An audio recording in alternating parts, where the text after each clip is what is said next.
Name ist Franz Josef Schute. Ich bin der jüngste Sohn des Müllers Heinrich Schute, der die Mühle bis 1954 mit einer Schwarzbrotbäckerei auf dem Hof Schute betrieb.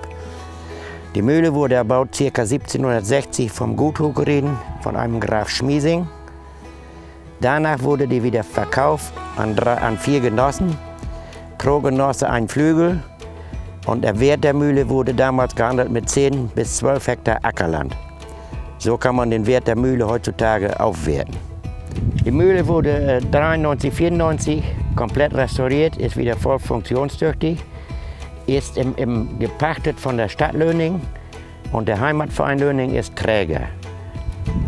Das ist mein persönlicher Stolz, auch dieses ganze Gelände instand zu halten und auch mit der Mühle zusammen.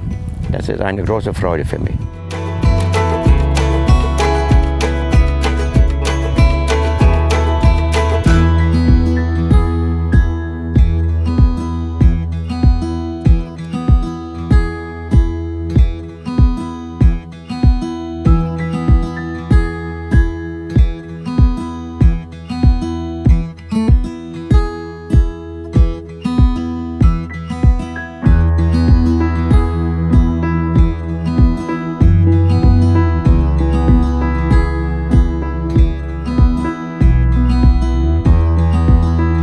Ich bin der Hendrik Wille, 36 Jahre und komme aus Essen bei Cloppenburg. Neben mir, das ist Lady Gaga, die ist 11 Jahre und ist unsere beste Kuh im Stall.